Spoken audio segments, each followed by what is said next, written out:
How do I stay believing and hopeful? I keep doubting and the negative thoughts are constant. Repetition, repetition, repetition.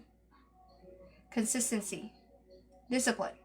Repetition, consistency, discipline. Repetition, consistency, discipline. That is the only reason why, guys, that you're not experiencing what you want on a dominant basis is because you give up way too easily. You allow your negative thoughts and doubts to run the show. And when you do that, you're putting yourself in the passenger seat, or basically in the trunk of the car, when you need to be in the driver's seat and you need to be driving, right? You need to be in the driver's seat of your life. And you do that by using your tools.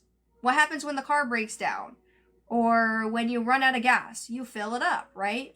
You take it to the mechanic. Who is the mechanic in this case? EFT tapping, robotic affirming, right? And continuing to do your practice on a consistent basis so you can stay in the wish fulfilled.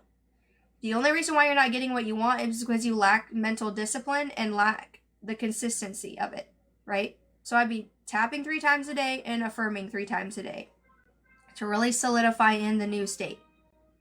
Because if you're only doing like the affirming and tapping once in a while, then the rest of the day you're doubting, you're wavering, you're hoping instead of deciding that this is going to happen, instead of deciding that this is who I am now, then that's why you're not manifesting what you want, or why it's very here and there and inconsistent. And you guys know this. I just think some of you don't want to admit that because you don't want to be consistent. Because there's a part of you that believes that you're inconsistent, that you never stick to things, that you never see things through. And I think the only reason why people believe that or fear being consistent and because they're like, oh, well, what if I am consistent and it doesn't work? Or what if I am consistent and I waste my time? What if I am consistent and actually get what I want and then I ruin it or sabotage it or I lose it or something bad happens?